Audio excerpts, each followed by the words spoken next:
very much, Johan. And yeah, it's a real pleasure to have Bug Fawcett helping to bring alive some of these concepts. Yes, I could go on about my biography, but it's always very boring when people go on and on and on about I did this and I did that and I did the other thing. But what I can say is that 50 years ago, everybody was absolutely sure I was nuts when I was talking about organics and pollution.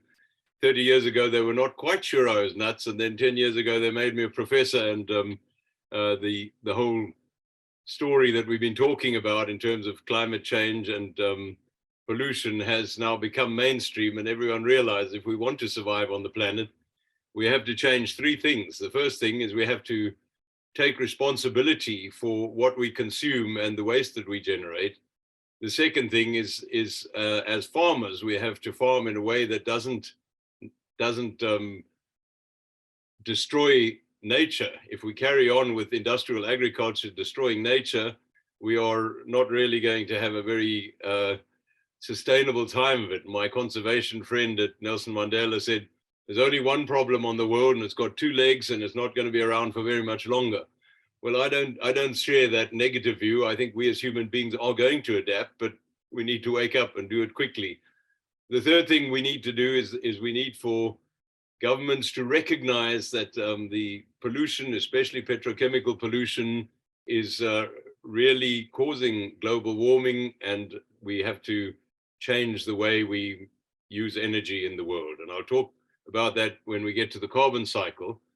But I want to start off, before we look at the cycles that are the main topic of this talk, I just want to have a brief look at photosynthesis and respiration.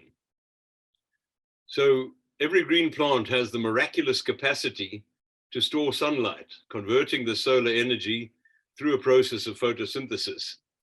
When the sun shines on a green plant, so long as there is moisture, chlorophyll, sulfur, and phosphate present, the green plant will store energy. Now, this is something that we as human beings haven't quite learned how to do. We're working on it with solar and wind energy, but every green plant can store solar energy. And it does need a little bit of sulfur, and the word sulfur comes from the Latin sol for the sun and ferro to carry. It needs a bit of phosphorus, and phosphorus also from the Greek photos, light, and ferro to carry. So both sulfur and phosphorus help this process of storing light. And it's a bit like a cell phone battery. If you have a cell phone and it's a bit flat, you have to plug it in. And the flat battery is like ADP, adenosine diphosphate. And then when you've plugged it in this case, the green plant is plugged into the sun, you've got ATP, adenosine triphosphate. And all of a sudden, that green plant has stored energy. There's energy in this adenosine triphosphate, just as there is in a battery. And I think that is quite a remarkable thing that every green plant can do. And if they couldn't, we'd be in a lot of trouble. So when the sun shines, the ATP is produced, and this energized phosphate stores sun energy with the help of sulfur and chlorophyll. It's quite miraculous. Looking at photosynthesis, it's very parallel to the process of respiration. I think we all know from our school days that we breathe in oxygen and we breathe out carbon dioxide. And this process of respiration is reversed by the trees. The trees take in the carbon dioxide and they breathe out oxygen.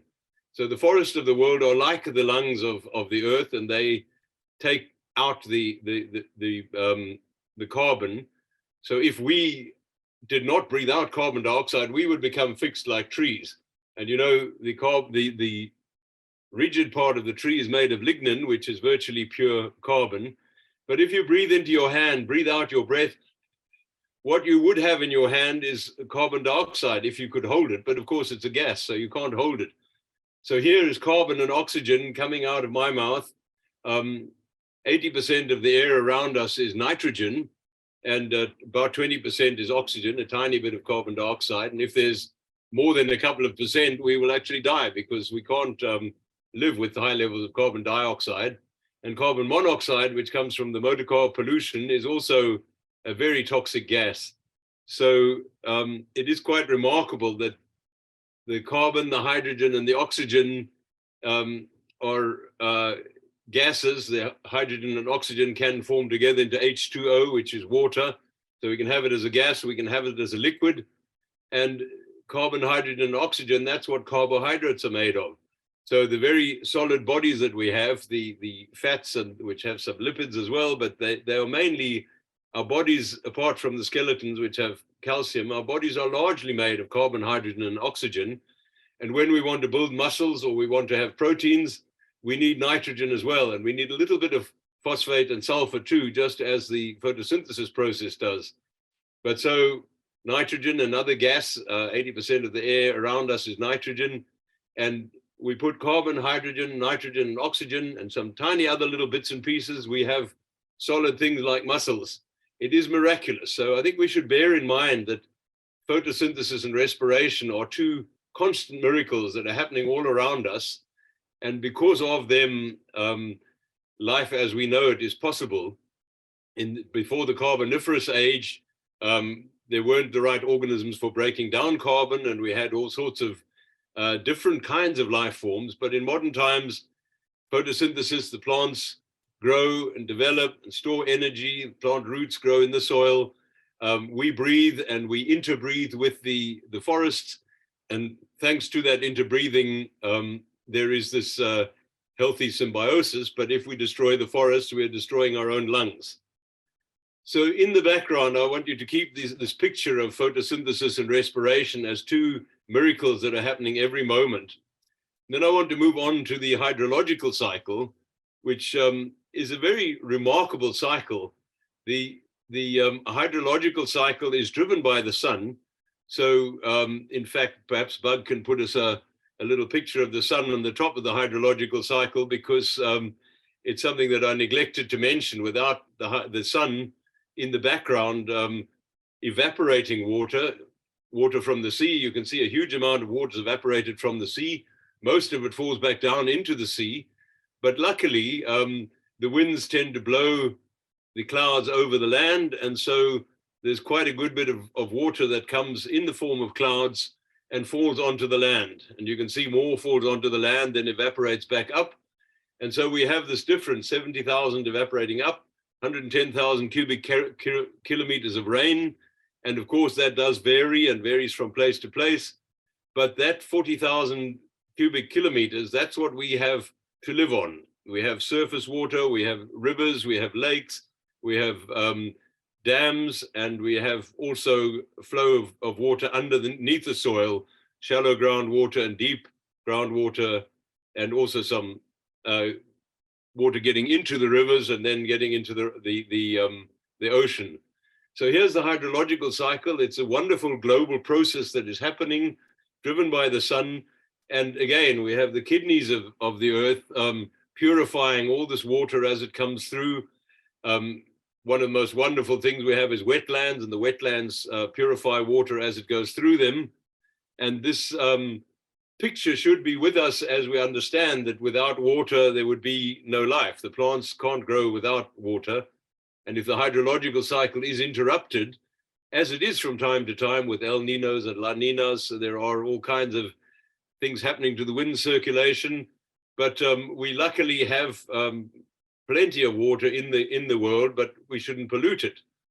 If we look at what happens in the next diagram with the cycle of percolation, the subsurface flow of water, so we have water falling onto the earth. We may have landfills, we may have chemical spills, and all of that drains into the subsoil. And agriculture is a major source of non-point source pollution. So we have agricultural pollution, a lot of nitrates and some phosphates and potassium, and also agricultural chemicals. We have chemicals from factories and chemicals from industry. We have landfill sites, which also generate a lot of pollution. And that goes down into the water, into the subsoil, but it also goes into the air, of course. So we have all sorts of pollutants, which we'll get to in the air in some of the other cycles. But I think from a conservation point of view, it's really important to realize that everything we do above the soil has an impact. It either flows over the soil into the streams, or it flows through the subsurface layers. And it may even get through the impervious layers, but usually the impervious layers don't allow much pollution through, but the deep groundwater can be polluted by nitrates and cause things like methemoglobinemia. If you have nitrates in the water and you feed that water to babies, it's as if they were having carbon monoxide poison. They actually are not able to take up the oxygen within the breathing because of the fact that they've got pollutants in their along with the oxygen. So the hydrological cycle, including the subsurface flow aspects of it, is vitally important to life and is a really important part of what we need to take into account. Obviously, if all this pollution is taking place, we're not going to have the streams in very good order, and our boreholes going into the shallow groundwater resources are going to bring up polluted water. So I now want to move on to three very complex cycles, which I'm going to deal with very briefly, the nitrogen, phosphorus, and sulfur cycles. These are very important to agriculture. If we look at the nitrogen cycle, there is nitrification and denitrification and all kinds of very complex chemistry taking place. But the basics are that when we have a thunderstorm and we have the thunder and lightning, there is atmospheric fixation. When the lightning comes down, and hail in particular, the hail brings nitrogen down from the air, and that although the hail might damage crops, you'll see a couple of days later the crops stand up and look very much more healthy in terms of a darker green because they have taken up nitrogen. So this the rain and thunderstorms can be a source of nitrogen. Animal manures are a source of nitrogen. As you might have learned in school, the legumes, the plant legumes also can fix nitrogen. And for me as a child, this was a great revelation when I heard, okay, we can get legumes to fix nitrogen if in the soil you have the right bacteria. The rhizobium bacteria will live on the legume plant roots, and you can see there the biological fixation by legumes. So if there are the right nodules in the legume, so we have, for instance, cowpeas all over Africa, which is an indigenous legume, fixes a lot of nitrogen.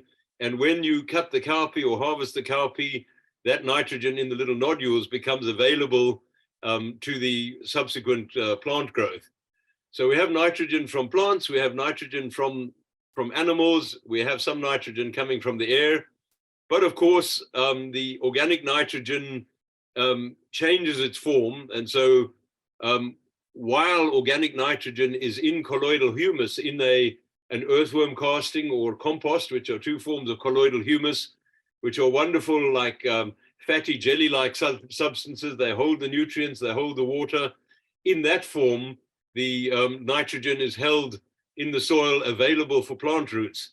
But as soon as there is a process of denitrification taking place, the organic nitrogen may turn into ammonium, which is a gas, or nitrate, which is a gas, or nitrite, even nitric acid, which is a very acid gas. And the denitrification process and the leaching process mean that the very volatile nitrogen can move into the soil or can volatilize and become atmospheric nitrogen. Now, of course, the farmers take their nitrogen out of fertilizer bag, and this is a wonderful discovery, the Haber-Bosch process. If we want to have urea and nitrates in a bag, we put enormous amount of electricity, like lightning, through the air, and we precipitate nitrogen into a very volatile form of a nitrogen fertilizer, and the plants respond to it very quickly. But because it's so volatile, it's not held in the colloidal humus, and it may very easily flow into the subsoil or flow into the streams and cause pollution there. So sustainable agriculture should not be using water-soluble nitrogen. We need to find our nitrogen in forms that are more stable. So let's go on to the phosphorus cycle. And phosphorus is also quite complicated when we look at the phosphate fertilizer. Rothamsted Research Station, where I worked for a short time shortly after I was married, it was absolutely fascinating to see how the early research by John Bennett Laws discovered that if you took phosphate in the form of bone residues and you treated it with sulfuric acid, you could make what they called superphosphate of lime. And that superphosphate had quite a lot of sulfur in, and it also had quite a lot of phosphate in a very available water-soluble form. And so this phosphate was where you have a phosphate deficiency, which we often do in many parts of Africa, and you put a superphosphate of lime, you will get a very quick response because the plants, where there's a deficiency in phosphorus, the plants will respond very quickly where phosphorus is made available. So we have very often a situation where there is enough phosphate in the soil, but it's not available. And to make that phosphate available, you've either got to bring in a fresh source in the form of fertilizer, or else you can make it available biologically, because as you raise your pH of the soil from, which very often 4.5 or 5, you raise to about 5.5 and the potassium comes into circulation. You have to raise it up to about 6 pH for the phosphorus to become available. And that's very unusual for our acid soils in the southeastern parts of Africa. We don't very often get our soils up to a pH of 6. So usually the farmers will add phosphate in the form of superphosphate or 232, 234, and that phosphate is very good for plant growth. The 232 has nitrogen and potassium as well, and those are the compound fertilizers. So there we have a phosphate cycle, and then we'll look briefly at the sulfur cycle, which is quite related to phosphate. Sulfur used to, as I indicated, your superphosphate of lime had sulfuric acid. So if you put superphosphate on as a fertilizer, you automatically got phosphate and sulfur together. And so we very seldom had phosphorus in our sulfur as a deficiency, because we added phosphate fertilizer in a form which also had sulfur. But what we found, since the fertilizers have become more concentrated and we have compound fertilizers like 232, 234, 321, which are NPK, the N for nitrogen, the P for phosphorus, and the K for potassium, which in Afrikaans is kalium. The old Greek and Latin names were kalium, that's the K in the NPK fertilizers. Potassium is really important in the general healthiness of the plant and disease resistance. The phosphorus is very important in root development, and the nitrogen is very important in growing leaves and bulk in the plant. So N, P, and K are essential nutrients, and we really do need to have our N, P, and K in the soil. We need the sulfur as well, as you can see on the right of the diagram. We usually don't have a problem with that, but if sulfur is a problem, we may need to add a sulfur fertilizer of some sort. But the sulfur cycle is also a very difficult one, because sulfur very often is associated with acidity. If you have sulfuric acid, and you see there your volcanoes and your industries generate sulfates in the atmosphere, and sulfuric acid is a very big part of acid rain. And you'll see later in the carbon cycle that ammonia can also be part of the acid rain. We saw that you'll see that we get all sorts of precipitation as a part of the acid rain. So when you have sulfur products from industry or from volcanoes or other pollution of various sorts, you can get sulfates in the soil, and you can get acid rain from sulfates and nitrites and nitrates. The iron sulfides in the sediment are also an important part, and where you have iron sulfides and aluminium in the soil, that also is part of tying up the phosphate. So the whole system is interdependent, and when you throw one cycle out, it tends to throw other cycles out as well. So I'm sure you got enough information thrown at you in these few minutes to be thinking, wow, this is rather a lot to take in. So I want to slow the pace a little bit by going into my favorite cycle, which is the carbon cycle, which I think is one of the most important cycles. And I think when we understand the carbon cycle, we really understand what is happening with global warming. So if we look at the right-hand side of this diagram, we see fossil fuels. There's a 5,000. Now the units in this diagram are petagrams. So you can see at the top under the carbon cycle, 1 petagram is 1 million tons of carbon. So a petagram is an enormous amount of carbon. If you could imagine that you had a ton of coal on the back of a bucky, and then you had 1 million buckies. I don't know how many times around the earth they would stretch nose to nose, but 1 petagram is 1 million bucky loads of coal. That's quite a lot of coal. And that carbon is there as our fossil fuel reserves. Some of it is oil, some of it is coal, some of it is gas available for fracking.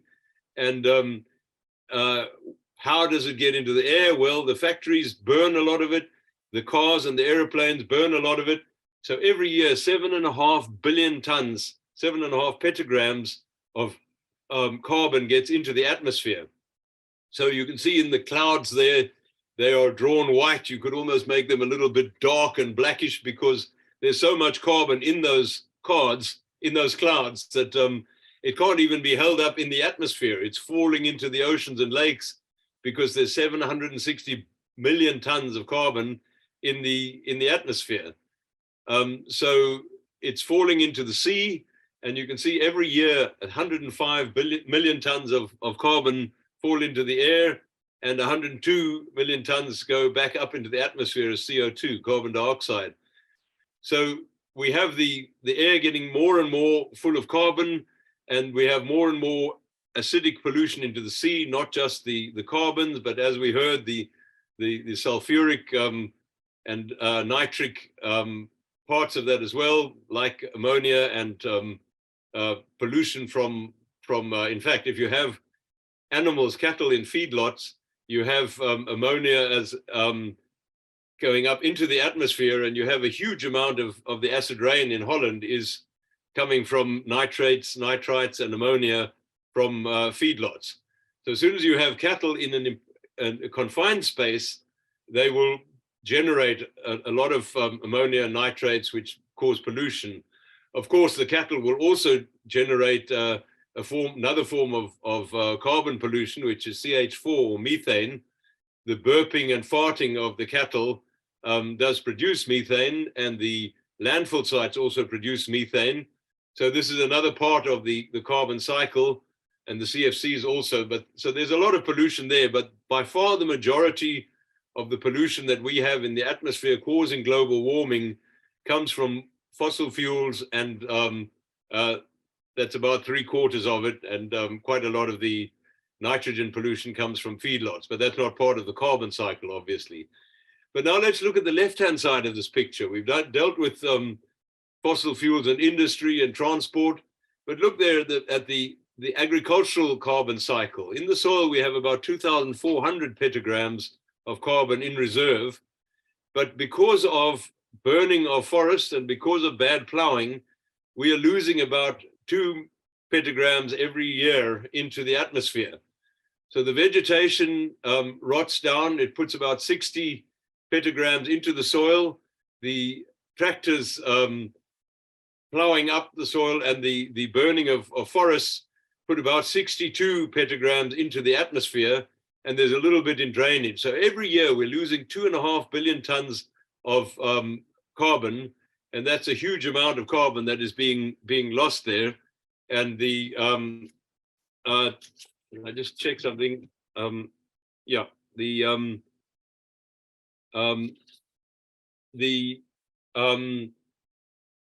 amount of carbon that is being lost into the atmosphere is a double disaster, because not only is it causing global warming, but it's also causing the soil, which is losing carbon, to have less and less colloidal humus, and it's the colloidal humus that holds the water and holds the nutrients. So we have this kind of a situation then where we have the carbon cycle in a very negative state. And yeah, what I wanted to check, Bug, can you just correct that you've got under the carbon cycle, 1 petagram is 1 million tons. It's 1 billion tons of carbon. So just to get that right, it's even more. I've been saying billion, and then I noticed it had million there. So 1 billion tons of carbon is a heck of a lot of carbon. And it is quite a frightening thought that we are losing that much of carbon out of our colloidal humus out, and that means that our soils are becoming less able to hold more water, less able to hold nutrients. So farmers are putting more and more fertilizer in. If you go to the Swartland, the fertilizer rates for the wheat have been going up and up and up, and the yields have been going down, largely because the soils are becoming dead. And the conservation agriculture at least is halfway to organics, and it is already beginning to say we need mulch on the top of the soil to stop losing the carbon. We need crop rotation. We need to stop tilling, stop plowing so much. And I think conservation agriculture has already got halfway to biological farming and organic agriculture. And we really need to look at that. If we don't stop the loss of colloidal humus, we'll find ourselves in a situation where we increasingly are degrading our soils, degrading our catchments, losing the topsoil, losing the water holding capacity of the soil. And as the climate changes, that means that the western part of the country is getting drier and drier, and the eastern part is getting more erratic rainfalls. I'm sitting here in George, and I know we've had amazing amounts of rain, but when I look at the Eastern Cape and I look at KwaZulu-Natal and Johannesburg, there's been huge amounts of rain and huge flooding. So the cycles are disturbed at the moment, and we have to find a way of helping to bring back a balance. Bringing back the balance requires proper land use. It requires conservation agriculture. And if we don't really get back into some kind of a balanced way of farming, combined with conservation of biospheres, we are going to find ourselves in a situation where the prediction of my conservation colleague that the two-legged ones are not going to be around very much longer, that could become the reality. We already have millions of climate refugees trying to escape from dry climates, and I think we are in a situation where we really need to change the way we do things. So I think I will stop it at that. I don't know if there's time for some discussion, but essentially to survive, we need to change agriculture and industry. Agriculture can't do it alone, but I'm very willing to take some discussion if there is any possibility. Thank you, Prof. Auerbach. Thank you, Raymond. We really appreciate that. Thank you, Bug, for the brilliant illustration. Please use this opportunity. Don't be shy. Also, once again, a very warm welcome to all the students from Nazarene University and from all over Africa. Also, a warm welcome to all the farmers on the screen. I saw there was a classroom from Nazarene University. We would love to have questions from you. And then also welcome to the TUT students once again. It's great to see you with us for the second time this morning. All right, so anybody who would like to ask a question, please use the tools at the bottom of the screen to raise your hand. Or you can post a question in the chat. Or if none of that works, please wave at us. Just switch on your video, wave at us. We'll make a plan to see you. I see somebody's raised their hands. Sihel, please unmute and ask your question. Hi, Raymond. That was such a fantastic talk. Thank you so much. And again, amazing illustrations from Bug. I was just wondering a little bit more about the sulfur cycle. Where I live in Kenya on Lake Naivasha, there's a lot of geothermal activity. And often when you drive around that area, you smell that really sulfury sort of smell in the air. And I'm wondering if geothermal activity contributes quite massively to the release of sulfur into the atmosphere. Yeah, it's a very good question. And the answer is quite complicated, which is a professor's way of saying I've no idea how to answer that question. But if you look on the diagram, you will see that what often is the case is that you have, over a period of thousands of years, you have deposition of the sulfides in the sediments at the bottom of a lake. And where you have geothermal activity, it does tend to stir up those deposits. So very often you then get sulfates coming into the water, and you then have a raised level. And certainly sulfide, the smell of rotten eggs that you no doubt familiar with, that's yes. A sulfide. And that is very unpleasant smell. And it usually is in the sulfide form that the sediments are often then get stirred up and the sulfides are released. So that's about as much as I can say. There may be someone else in the room who has more knowledge of this. I must say I've been fascinated. The soil microbiology that I did do at Fort Hare University with John Mildenhall, Prof. Mildenhall was something of an expert on the microorganisms that take up, there are specialist microorganisms that take up sulfur and are driven by the whole sulfur metabolism. And they are quite remarkable group of organisms, but and they very often only exist under acid conditions. So as soon as you're underwater, you're in an anaerobic situation, and the anaerobic situations tend to be more acid and to drive the sulfur cycle. So that's about as much as I can answer, but I would imagine there would be a link, but I can't give a definitive answer more than that. Sure, no, that makes sense. Thank you very much for that explanation. Right, pleasure. So do you actually see do you smell is there agitation of the water as well associated with the smell, or is it a more gradual process that you just aware of the smells being more prevalent? Sorry, you're muted, Sel. Can you unmute? Let's quickly unmute Sel. Thanks. Sorry, we're not allowed to unmute ourselves. Yeah, there's really specifically, there's a really amazing sort of game park called Hell's Gate National Park. And there's a lot of places where you can walk through all of the sort of ravines and you can feel the hot water that comes out of the rocks. And that's when there's really, really strong smells. But there's also a geothermal plant sort of up on the hill. And sometimes, so it sort of depends which direction the wind's blowing, but sometimes you do get that really strong, like you said, sort of rotten egg smell. There's also the geothermal pools, which, you know, are all nice, well and good to go and swim in because they look beautiful, but they don't smell very nice. Well, I'm sure they're very good for your complexion, even if they don't smell so good. The yes, sulfides I'm do sure. have a health-giving effect, but yeah, yes. So I'd be interested to hear more about that. But I must say, nature is so amazing with these various cycles, and each particular area also, no doubt, has its peculiarities. But I can't throw any more light than that on it at the moment. But thanks for the question. No problem. Thank you for the talk. Thank you, Sel. Question from Gina. How much effort and time did it take you to master all of these? This was brilliant and very well explained. Well, thank you for the very kind sentiment. I don't feel I've mastered things at all, as you maybe heard from the answer to the last question. It's been very interesting. I've been lucky enough to have a biography that was very practical. I spent 20 years farming. I did an apprenticeship as a farmer in Australia with Podolinsky in biodynamic farming.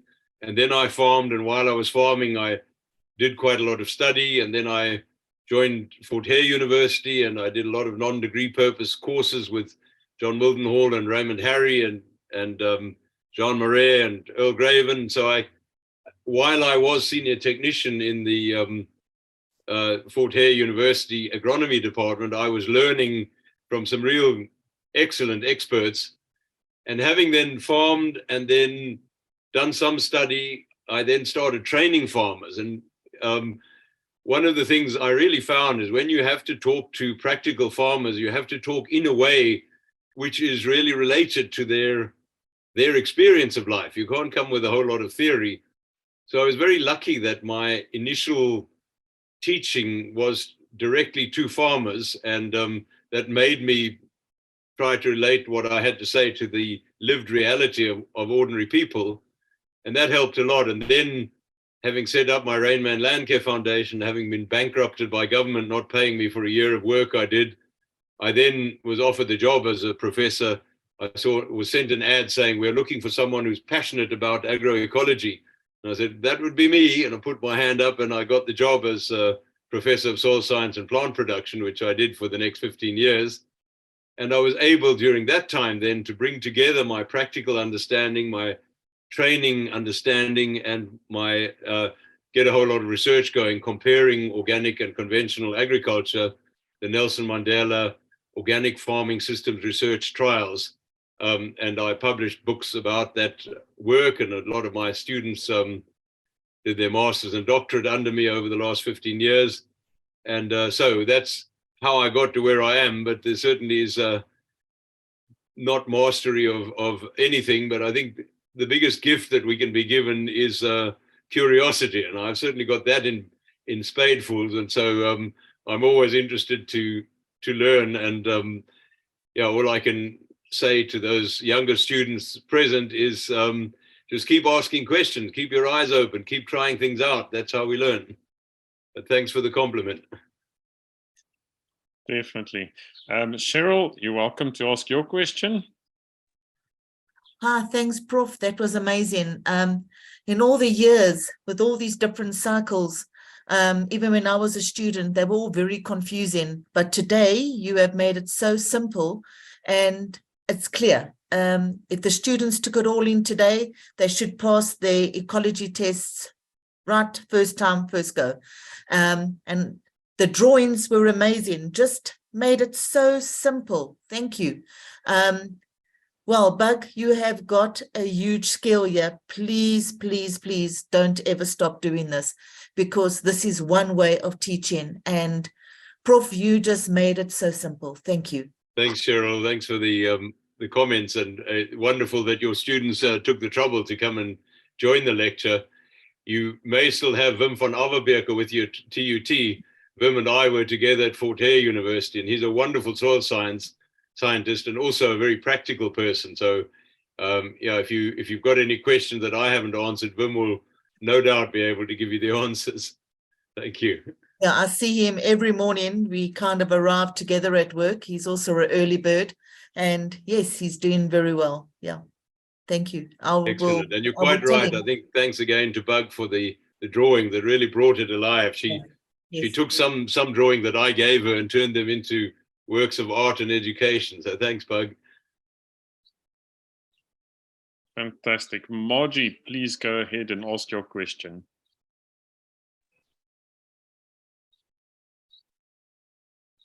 There you go. My question is about how quickly or how slowly the change is going to happen. Prof has already spoken about how he was, regarded as crazy, and what he said in the past is becoming more mainstream, but we still have government promoting commercial fertilizers, and so much damage being done through the use of commercial fertilizers. So I'd be interested to hear his take on how quick or how fast the change is happening. There seems to be many farmers now, espousing regenerative agriculture, but mainstream policy and practice still seems to be focused on chemical inputs that damage the soil and all the systems, cycles. Thanks. That's an excellent question, Margie, and it's, again, quite a complicated answer. I'll try to answer in three parts. The first is that you're quite right that government is still pushing conventional agriculture, and even with GMOs, we signed the Cartagena Protocol, but we are not applying the Cartagena Protocol. So the biosafety safeguards which should be there aren't in place. And I think that is a real worry, that if we are going to use GMOs, we have to try to use them safely. We have to use the precautionary principle, and we also have to safeguard the rights of small-scale farmers to exchange their seed. I think that's absolutely vital.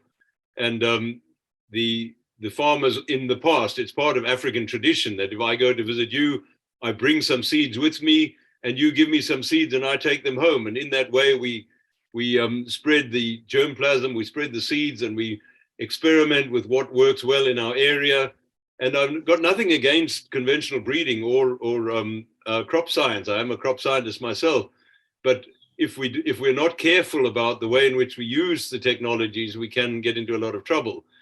But now government is changing. So on the policy side, just to say before I get into the specifics of the rate of change, when I was appointed 2.5 years ago to the Agricultural Research Council board, our chairperson, Joyine, Isaacs, who was head of the Western Cape Department of Agriculture, she introduced us to Togo Didiza, the minister of what's now Dalrad, Department of Agriculture, Land Reform and Rural Development. And I know Togo from struggle days. And so to my surprise, Joine, having let the minister explain to us what she wanted from us, she then said, I know the minister's in a hurry. I'm just going to allow 2 responses. Raymond.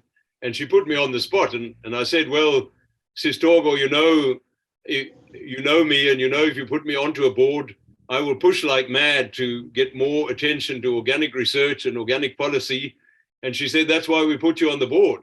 And I said, wow, that's coming from the Minister of Agriculture. So I do think there's a new openness and a new willingness coming there. But as to your questions, if we could just show the carbon cycle on the screen, Bug, that I'd just like to be able to talk to that a bit.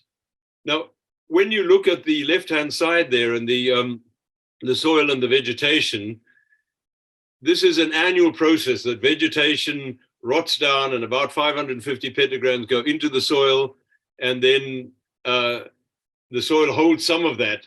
And the process of building soil organic matter is quite slow. And soil organic matter has got several components, but I'll just talk about structural carbon, which is like biochar or lignin or charcoal. You know, that is structural carbon. It's not biologically very active. It is a habitat in which fungi can reside, and so it's very good for the fungi, but it doesn't really help hold moisture or nutrients other than the fungi. But the bioactive colloidal humus is a very different kettle of fish. That is like a jelly, like a buttery substance. When the compost is breaking down, if you mix up plant material and manures and you make a really good compost, after a month or so it gets hot, and as it starts cooling down a bit, if you take the half decomposed compost in between your fingers, you can see the form of the plant, but it's kind of going buttery, it's decomposing. And the 3 forms of carbon we have are lignin, which is the woody stuff, cellulose, which is the fibrous stuff. If you look at a maize stalk, that's lignin on the outside of the stalk, and hemicellulose, which is kind of almost like cellulose. So cellulose and hemicellulose decompose quite easily, but lignin takes a long time to decompose. And they are all forms of carbon, though. And what we find is that if you make good compost, or if you have active worms and an active soil microfauna and microflora, you will, within 1 year, you will have very active cycling of the soil carbon and development of the colloidal humus. But what we found and it's been found in research around the world with our comparative trials, in the first year, there was very little change in the carbon and in the fractions of the carbon.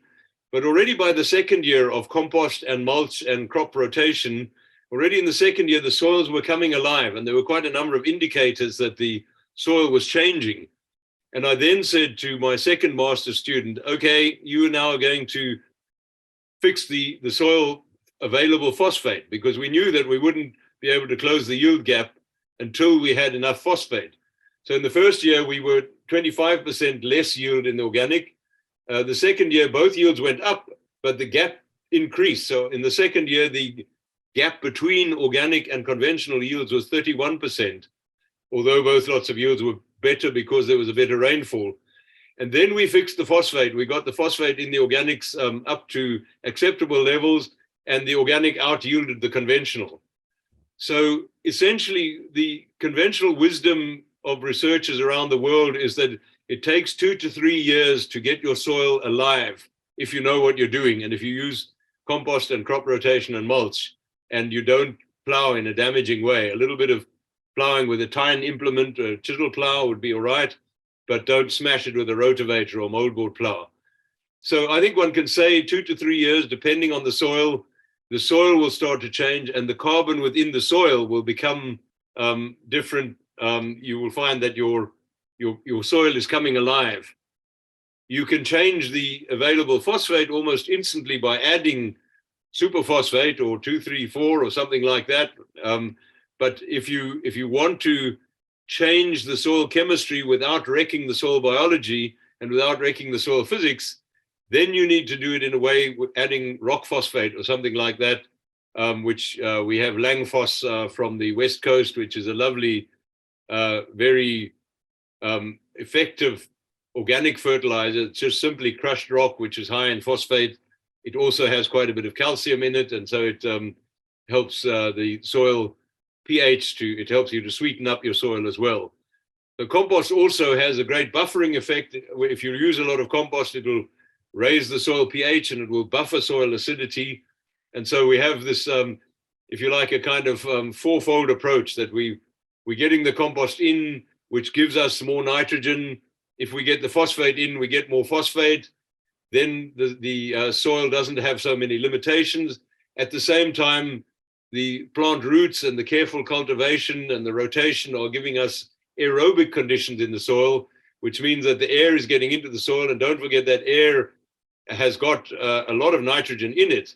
And then we've got the soil biology taking the rhizobia bacteria in the legume, inoculated legume roots, taking up the nitrogen, feeding it to the plants, and the plants giving the rhizobium bacteria what they have. So we find 2 to 3 years, the soil starts coming alive. You do need to correct the soil chemistry. You need to realize these 3 legs, the soil chemistry, soil biology, and soil physics. All 3 need to be attended to for soil to come alive and to become productive. Long answer to a short question. I hope that, Margie, if you've got any follow-up, feel free. Margie, does that answer your question? Yes and no. It is encouraging to hear that story about the minister. I suppose, yeah, I just wonder, whether that move is continuing, because the government still offers, farmers free fertilizers and GMO seeds. So, that's a very good point, Margie. During COVID, we had our first victory there. The organic sector and the agroecological sector, we got together and we made a big noise. And that's where you can also make a noise. Every conservationist should be fighting for organic agriculture, because if we're talking about agrobiodiversity, we need agroecology to bring about agrobiodiversity. And during that COVID time, initially the government said we'll give fertilizers and poisons and hybrid and GM seed. And we said that's not fair. The organic farmers and agroecological farmers must be given organic inputs. And eventually government agreed. So you could actually go to,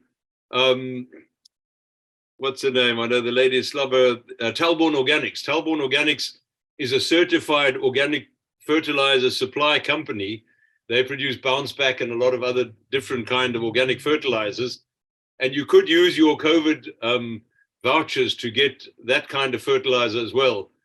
But you're quite right. On the whole, I mean, I've been pushing like mad within the ARC and saying you're doing no research for organic farmers. There's no policy for organic and agroecology.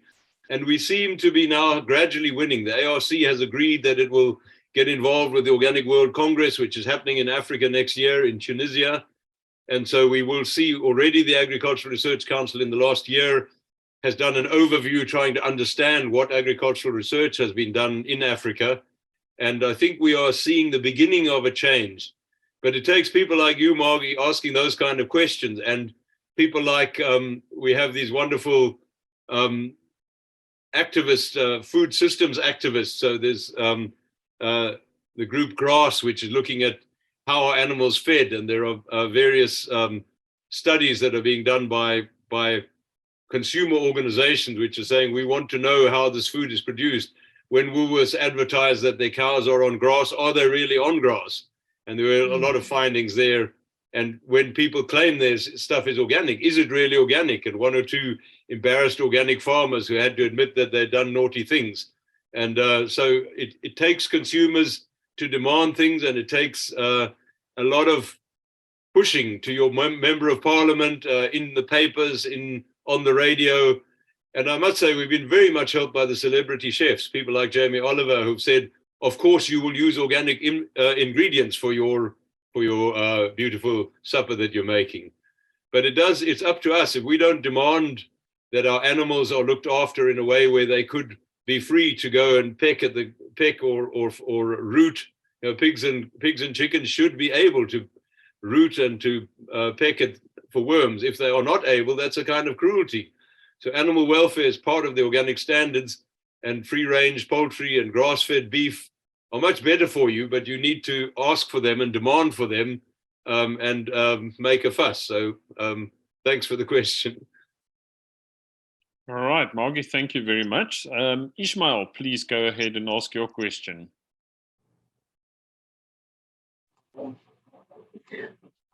Thank you.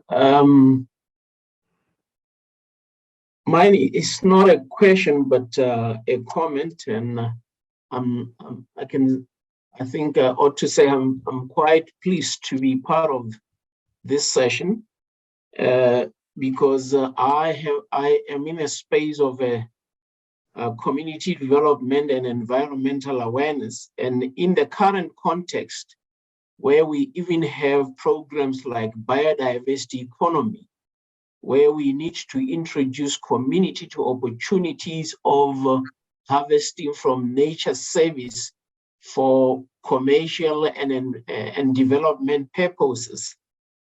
This kind of details that the professor have just said, they never have a space to communicate.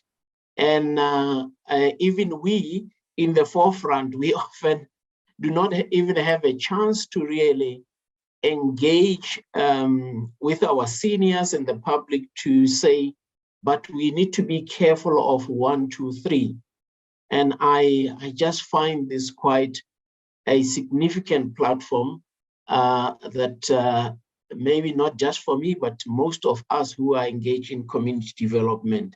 I can also pose an example. I think today there's the end of a conference in Durban on bee farming, where I just wished, and my comment was to indicate that some of us are in this space where we use scientist findings to communicate our message to the public. And often you find that there are two camps. There are those who are in the, say, bee harvesting environment, who pushes on that such activities must also be applied in a protected area.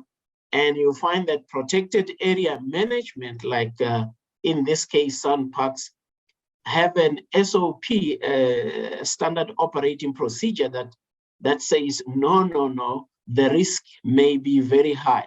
So, Professor, thank you very much for the tone and the wisdom that you have shared, which I think sometimes we are left as officers confused from hearing the hot debate, some kind of arguments from those that we refer as information board. And for this, it was quite excellent. Thank you very much. Thanks for the compliments and the comments. You're quite right that very often there are these two camps, and very often the one camp is saying nothing can be done, and the other camp is saying nothing is right. And we need to be practical. We need to find practical ways to grow healthy food and to help small-scale farmers provide healthy food. And a lot has to do with the education of children in schools and of mothers and fathers about nutrition. But thanks for those comments, Ishmael. Thanks, Prof. There's a comment and a question from Kenya, from James. He's asking, in Kenya, there is a subsidy program to promote the use of fertilizers for crop planting. And at the same time, there is a call for sustainable farming and climate change watch and food security. Where does the organic scientist come to play in these scenarios, or what incentive will the organic farming industry have to offer as an alternative way of farming to avoid all these chemical fixation?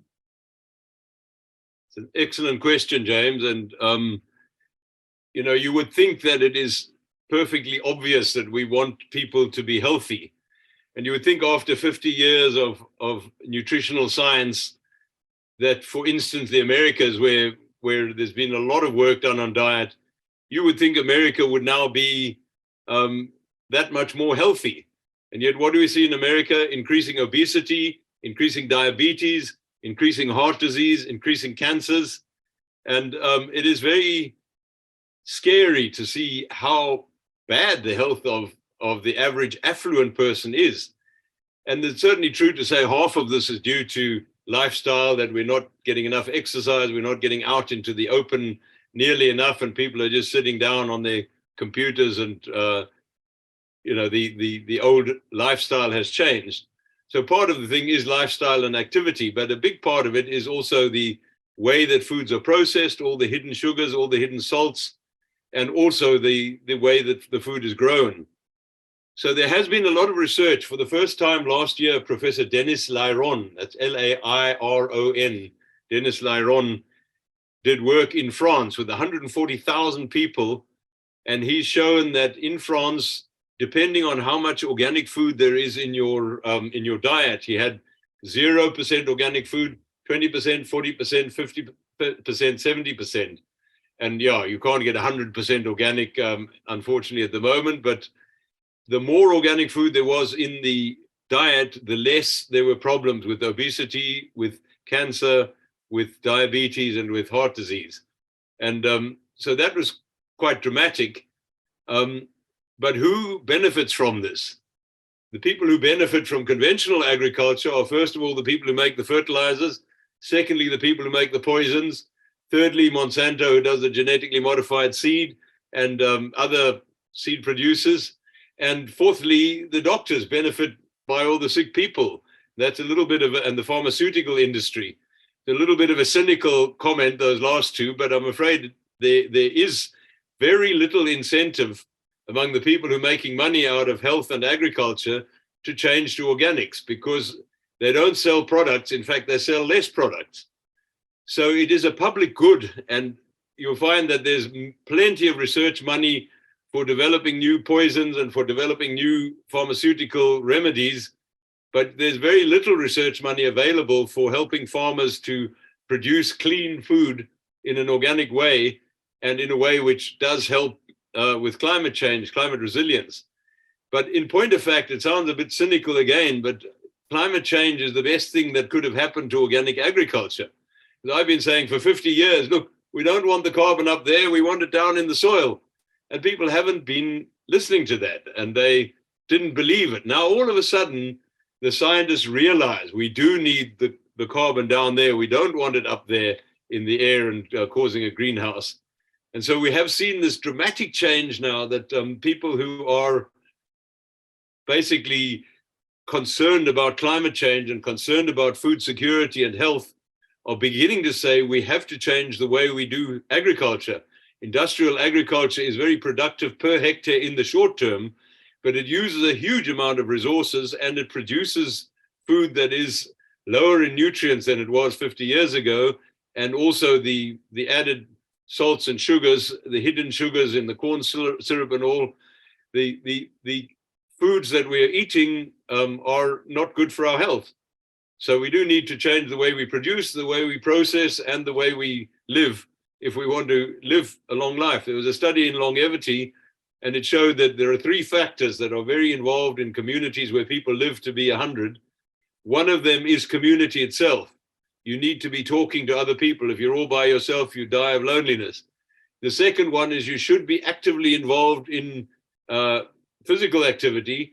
And the third one is most of the people who live a long time are somehow also actively involved in growing their own food. When you're producing vegetables in a garden, you are connected with the food that you're producing. If you've got a beehive, if you've got some chickens. And somehow there's a lovely saying, which I really do believe is scientifically true as well as esoterically true. You're nearer to God in a garden than anywhere else on earth. And that's certainly my experience. I look out of my window at my veggie garden and at our flower garden. It makes me happy to look out the window. And I think it also makes me fit when I'm pulling out the weeds. So I think who is going to benefit? It's the consumer who's going to benefit. So who's going to make this happen? It's the consumer who has to demand, we want healthy organic food. We want our farmers to get research assistance to help them produce organic food and close the yield gap. And if we don't get the consumers shouting and influencing the politicians, we'll just have the Monsantos and the Omnia fertilizer of this world pushing and pushing to sell their product and making the argument, oh, organic farming is unscientific. There's plenty of peer-reviewed research. If you go to organiceprints.org, you'll find there's thousands and thousands of peer-reviewed papers. And you can, if you just Google organic e-prints, you'll find it's available, and you can get thousands of papers that show how to grow things organically and show how much research has already been done. But the disinformation is staggering. The way people are attacked by the companies that are trying to sell chemical products is very, very scary. So, but a very good question, James, and one that I think we really have to, as an organic sector, we have to strategically work at how we get the right people to understand what the needs are for long-term health. Thank you. Thank you, Prof. Thank you for that comprehensive answer. I see Bug is starting to run out of space to draw on now, so I think that's a sign that we need to draw to the end of the session. If there are no further hands raised, please, this is your last chance. Wave at us, do something if you want to ask a question. Otherwise, I'm going to thank our presenters, Bug Fawcett and Prof. Raymond Auerbach, for the wonderful presentation. We really appreciate your time, sharing your expertise with us. Just a comment, Johan, before you do wrap up, I did put the website organic, but initially it came out as organicsprints.org. It's organiceprints.org. So if people want, it's on the chat there if you want to use that. Sorry to interrupt you, Johan. Yep, I think with that, then also thank you to Nazarene University that joined us. It was fantastic to have you with us. Also, all the farmers, I see people like Isolde Viljoen that's in the room today. We need the farmers on board if we're going to win the biodiversity battle. So thank you so much. Great to have you with us, and see you soon. On Monday, we have more Share Screen Africa sessions. Please go to sharescreenafrica.org if you want to join those to find the links there. Thank you, everybody.